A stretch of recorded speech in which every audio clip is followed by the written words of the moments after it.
নবান্নের পর মুখ্যমন্ত্রীর বাসভবন কালীঘাটে আলোচনার জন্য পৌঁছে গিয়েছিলেন 30 জনের জুনিয়র ডাক্তারদের একটি প্রতিনিধি দল, কিন্তু শেষমেশ এখানেও হলো না বৈঠক। লাইভ স্ট্রিমিং থেকে ভিডিও রেকর্ড একাধিকভাবে দ্বন্দ্ব বাঁধে দুই দিক থেকেই। অবশেষে জুনিয়র ডাক্তারদের দাবি, তারা নাকি সমস্ত দাবি মেনে নিয়েছিলেন রাজ্য সরকারে, কিন্তু সর্বশেষে দেখা যায় স্বাস্থ্য প্রতিমন্ত্রী চন্দ্রিমা ভট্টাচার্য নাকি তিনি বলেন যে এখন অনেক দেরি হয়ে গেছে, আর বৈঠক সম্ভব নয়, এবং তারপরে কিন্তু একে একে সকলে বেরিয়ে যায় এবং সর্বশেষে বেরোয় 30 জনের সেই জুনিয়র ডাক্তারের প্রতিনিধি দল। আমরাই ভিডিও করব এবং সেই যে ভিডিও তোমাদের কবে সুপ্রিম কোর্ট বিচার করবে বা আমরা বারবার বললাম যে ভিডিওটাকে বন্ধ ইমিডিয়েটলি আমাদের পাওয়া উচিত। তাহলে অন্তত ওই ভিডিওটা আমাদের কাছে ক্যাম্পার করা হয়নি, কোনোভাবে চেঞ্জ করা হয়নি, এডিট করা হয়নি। তো তারা বললেন যে না, এই যে সঙ্গে সঙ্গে দেওয়া যাবে না। আমরা তারপর আবার নিজেদের মধ্যে আলোচনা করলাম। ইতিমধ্যে মাননীয় মুখ্যমন্ত্রী আমাদের কাছে এলেন। আমরা যে বাইরে বৃষ্টিতে ভিজছিলাম, সেই অবস্থায় তিনি বাইরে এসে আমাদের বললেন যে ভেতরে এসো, মিটিং না করে চা খেয়ে যাও, এবং তিনি বললেন যে ভিডিও কিন্তু তোমাদের দেওয়া যাবে না, সুপ্রিম কোর্টের বিচারাধীন বিষয়, ভিডিও আমরা করে দেবো। তো আমরা তারপর আবার এই ঘটনার পর আবার আমরা নিজেদের মধ্যে আলোচনা করলাম। আস্তে দাদা, শুনতে পাচ্ছি না। আমাদের কাছে অন্তত এলেন, নিজের কাছে এসে একটা জায়গা রাখার চেষ্টা করলেন।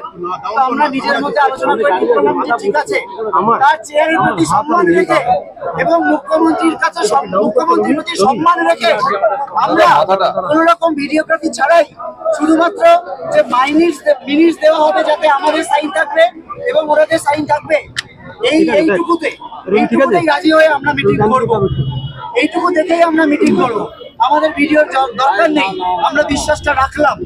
আমরা নিজেদের মধ্যে আলোচনা করে ঠিক করলাম ঠিক আছে, দরকার নেই। উনি যখন নিজে এসে বলছেন, উনি যখন নিজে রিকোয়েস্ট করলেন, তার তো একটা সম্মান আমাদের কাছে রয়েছে।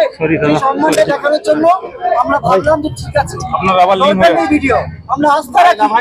আমরা তারপর বললাম, যখন নিজেদের মধ্যে আলোচনা করতে গিয়ে আলোচনা করে যখন আমরা জানাতে গেলাম যে ঠিক আছে, আমাদের দরকার নেই, আমাদের শুধুমাত্র ওই মিনিটটুকু দেওয়া হোক, এই অবস্থায় আমরা আলোচনায় বসতে রাজি।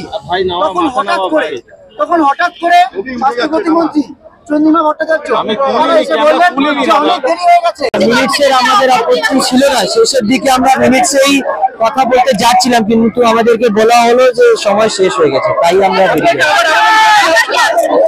আলোচনার দরওয়াজা সবসময় আমাদের দিকে খোলা আছে, ওটা চলবে। আমরা লাইভের জন্য বারবার মিটিং করে বসতে লাইভ মিটিং বসতেইনি, আমরা লাইভ স্ট্রিমিং আটকাইনি, আমরা ভিডিওগ্রাফি এবং পরবর্তীকালে শুধুমাত্র মিনিটসই চেয়েছিলাম, সেইখানে কোনো সদিচ্ছা আমরা দেখতে পাইনি। এই জন্য আমাদের আজকে ফিরে যেতে হচ্ছে। কাজেই এইটা বলবেন না যে লাইভ স্ট্রিমিং এর জন্য আটকাচ্ছে। ভিডিওগ্রাফিও নয়, কেবলমাত্র তাদের কাছ থেকে ভিডিওগ্রাফি থাকবে, আমরা একটা মিনিটস নিয়ে আসবো, এটুকুই আমাদের দাবি ছিল। বলা হলো যে বলতে পারবো না এই নিয়ে, কিন্তু আমাদের বলা হলো সময় শেষ, অনেকক্ষণ থেকে আমরা অপেক্ষা করিয়েছি, অথচ বিগত 3 ঘন্টা ধরে আমরা এই বৃষ্টিতে এখানে ভিজেছি। আমাদের সহকর্মীরা সহযোদ্ধারা কষ্ট এখানে ভিজেছেন, একই রকম ভাবে আমরাও অপেক্ষা করছি 35 দিন ধরে। আমাদের আন্দোলন চলবে, আমাদের অবস্থান বিক্ষোভ যেরকম চলছে সেরকমই চলবে। প্রশাসনের সদিচ্ছার অভাব না, লাইভ স্ট্রিমিং এর জন্য নয়, লাইভ স্ট্রিমিং আমাদের দাবি ছিল সত্যি। লাইভ স্ট্রিমিং জনতার স্বার্থের জন্য লাইভ স্ট্রিমিং আমরা বলেছিলাম। পরবর্তীকালে ভিডিওগ্রাফিটাই আমরা এগ্রি করি এবং তারও পরবর্তীকালে নিচে নেমে আমরা কেবলমাত্র মিনিটস নিয়ে আসবো, বেশ কথাই দেখাবো। দুটোতেই মানা করা হয়, আমাদের সমস্ত কিছুতেই মানা করা হয়, এবং লাস্টে যখন আমরা বলি মিনিটস নিয়ে আসবো, তখন সেটাকে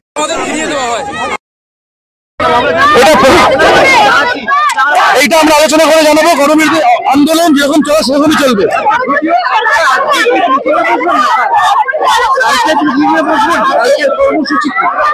আমরা জানিয়ে দেবো, আজকে আমরা গিয়ে